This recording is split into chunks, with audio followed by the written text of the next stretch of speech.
De volta com Boa Tarde, Cidadão, na Band Natal, chegando em todo o Rio Grande do Norte. Vamos agora conversar com o doutor Anglis Jotão. Ele é médico cardiologista e conosco vai falar sobre doenças cardiovasculares e também sobre um assunto muito importante, né, que é um evento que vai acontecer. Você vai saber detalhes daqui a pouquinho no nosso programa, onde você pode participar. Seja bem-vindo, doutor Jotão, ao nosso Boa Tarde, Cidadão. Boa tarde a todos. Obrigado pelo convite. É muito importante estar aqui, poder divulgar o nosso evento e poder esclarecer algumas dúvidas sobre as doenças cardiovasculares. Bacana. E vamos iniciar falando sobre algo que tem atingido a muitas pessoas, por incrível que pareça, muita gente duvida ainda até hoje. Jovens com problema de infarto no miocárdio. Na verdade, a doença sempre existiu. Hoje a gente tem a possibilidade de fazer o diagnóstico mais precoce e também a prevenção.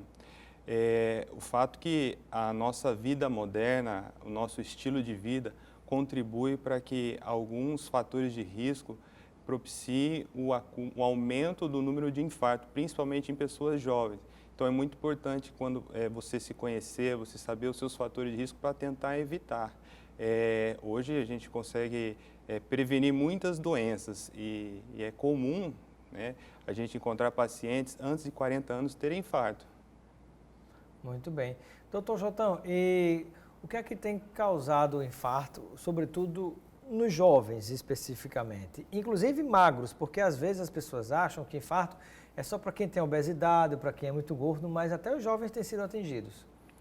Então, na verdade, o infarto ele é decorrente de um processo inflamatório das artérias do coração. Isso é o infarto mais comum, é um infarto espontâneo. Um acúmulo de placa de colesterol, que ele é decorrente a diabetes, dislipidemia, tabagismo e vários outros fatores de risco, faz com que essas placas elas aumentem e possa ocorrer uma ruptura de uma placa e provocar um infarto agudo. Num paciente mais jovem, que também às vezes pode acontecer por outras causas. O paciente tem um fator de risco, tem uma genética propícia para isso, então tem várias formas de você prevenir e tentar evitar. Mas os principais são esses, então você se conhecer e fazer o acompanhamento médico, uma avaliação física detalhada para você tentar classificar quais são as probabilidades da pessoa ter um infarto e tentar evitar. A pergunta do nosso telespectador, que está nos acompanhando em Ponta Negra, o Carlos Antônio. Ele gostaria de saber do Dr. Jotão qual é a eficácia da angioplastia.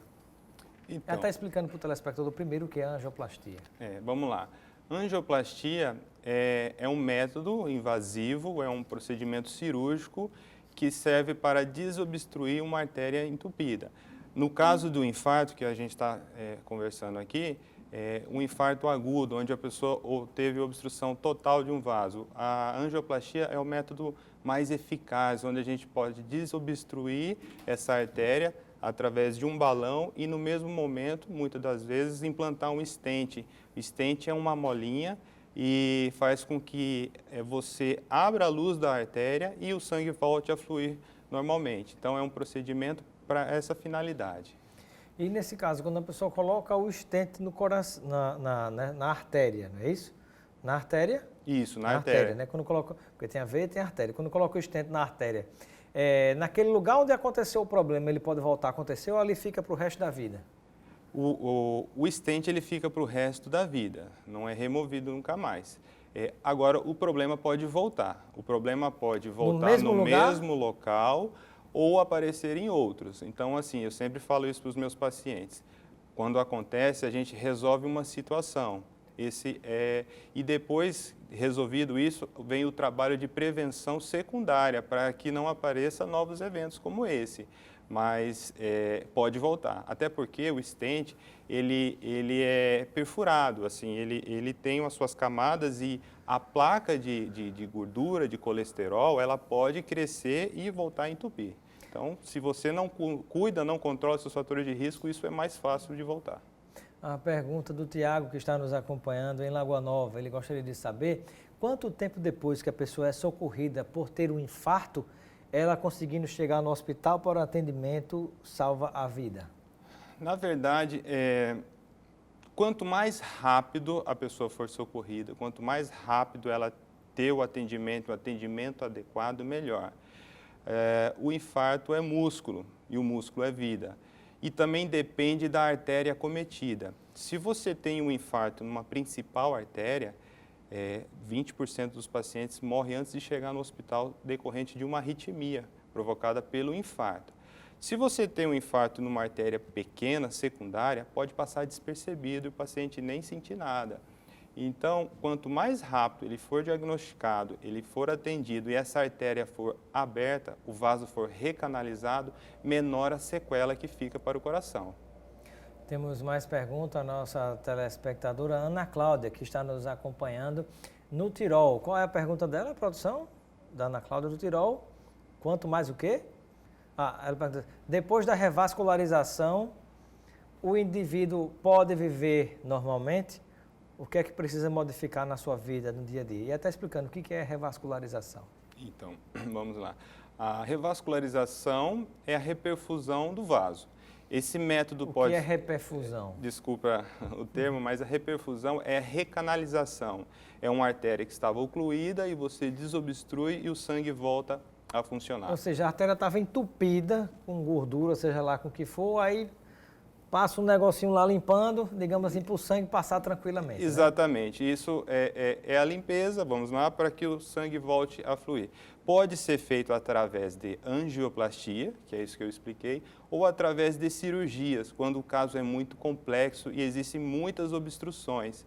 Neste caso, o stent não é tão eficaz, então é melhor que se faça uma cirurgia. Esse método também chama de revascularização, independente do método. Depois que é feito esse processo, o paciente passa por uma reabilitação cardíaca e a gente faz um programa de reeducação, de ressocialização ao estilo de vida saudável, a atividade física, mas tudo depende do perfil do paciente e o quanto foi acometido o coração dele. Não tem uma regra para todo mundo, então depende de cada caso. Uma sequela maior, um coração que ficou crescido, que ficou fraco depois de um infarto, esse paciente às vezes não tolera o esforço. Um infarto pequeno, muitas das vezes o paciente volta a ter a vida normal. Temos a pergunta do André Trigueiro, nosso telespectador que está em Petrópolis nos acompanhando. Ele gostaria de saber do Dr. Jotão, que é médico cardiologista aqui conosco no Boa Tarde Cidadão. Ele diz que tem colesterol alto e é genético, é de família. Ele gostaria de saber se por esse tipo de causa ele pode conviver tranquilamente ou ele precisa fazer um tratamento como se fosse um colesterol alto por mau hábito de vida. O colesterol, existem várias causas, né? O que é mais comum é pelo mau hálito de vida, né? Nos nossos alimentos, principalmente alimentos de origem animal, alimentos gordurosos, com excesso do acúmulo de gordura, principalmente o LDL, que é o colesterol ruim. E isso faz com que aumente o número de placas. O outro tipo de colesterol, existem vários, né? Outro tipo de colesterol, o genético, também pode acontecer isso. E também tem o colesterol ruim, alto, que é o LDL, você pode ter o HDL, que é o bom colesterol baixo, e você pode ter o triglicérides, que é um tipo de colesterol também elevado. Que o triglicérides, ele diz respeito à ingestão de massas, exatamente, né? O triglicérides Pão, macarrão, né? Ele é secundário aos carboidratos, exatamente isso. Então, você precisa primeiro saber que níveis está o seu colesterol e daí fazer uma avaliação. Um paciente de baixo risco, um paciente jovem, que não tem hipertensão, que não tem diabetes, não tem eventos na família de infarto e que tem o colesterol normal, não precisa fazer nada, só acompanhamento. Um paciente já na faixa dos seus 40 para cima, já com colesterol alto, muitas vezes requer uma terapia, além da mudança do estilo de vida. Mesmo sendo genético? Mesmo sendo genético. Então, você precisa tratar, inclusive crianças. Crianças também precisam de tratamento. Porque criança com colesterol alto? É comum, é frequente, porque às vezes o seu fígado produz. Você pode comer... Eu falo isso para os meus pacientes, você pode comer só alface, mas o seu fígado vai produzir colesterol. Então, não é só a alimentação, é a genética, é a alimentação e o estilo de vida. Independente de qual é a causa, precisa de uma orientação e de um tratamento na tentativa de prevenir um evento lá na frente. Perfeito. E não é só o coração, as artérias das pernas, de todo o organismo também sofrem entupimento, do pescoço, que também é responsável por AVC. Muito importante essa informação. Mais pergunta do telespectador.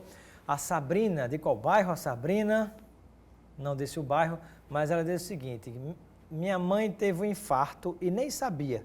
Descobrimos no eco. Marcamos o cateterismo, mas ela não pode fazer porque o quê? Porque o sódio está alto. O que ela tem que fazer antes para depois poder fazer o cateterismo e depois? E até explicando para o telespectador o que é cateterismo.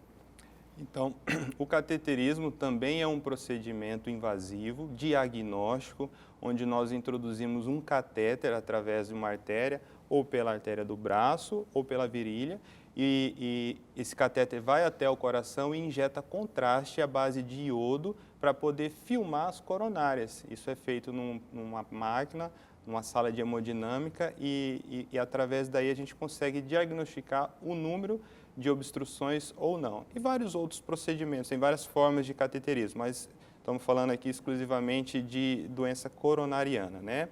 Então, é comum você também ter infarto silencioso. Isso é mais frequente em pacientes idosos, onde pacientes têm diabetes e muitas das vezes a diabetes, ela faz com que perca a sensibilidade e o paciente pode ter um infarto silencioso e no ecocardiograma você diagnosticar. E, doutor, antes de falarmos sobre o evento, daqui a pouquinho a gente fala para fechar o evento. Chegou mais uma outra pergunta, eu ia fazer uma, mas... Diogo de Candelária, eu posso fazer uso de Viagra após sofrer um infarto? Olha aí a pergunta do Diego. Não é recomendável. Não é recomendável por qual sentido? Esses remédios chamados fosfodiesterase, eles fazem... São os remédios para... impotência sexual para maximizar, né? Qual é o mecanismo de ação deles? Eles promovem uma vasodilatação no órgão a desejar. Então, ele faz uma ereção através da vasodilatação. Imagine que uma pessoa... O Viagra, como o Cialis, tantos outros, eles dilatam o pênis, né? Para que o homem consiga fazer o sexo, exatamente. Desvia o sangue para este local para que promova a ereção. Imagine que uma pessoa tem uma obstrução ou teve um infarto e o sangue ele é desviado. O coração já vive numa reserva menor de sangue por uma obstrução, não passa sangue.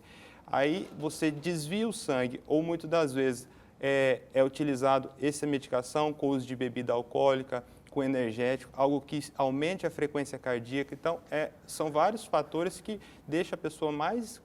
com risco de ter vulneráveis a ter um infarto. Perfeito. Só lhe fazer uma pergunta agora sobre o evento, doutor Jotão, né? Qual é o evento que vamos ter, que inclusive a população pode participar?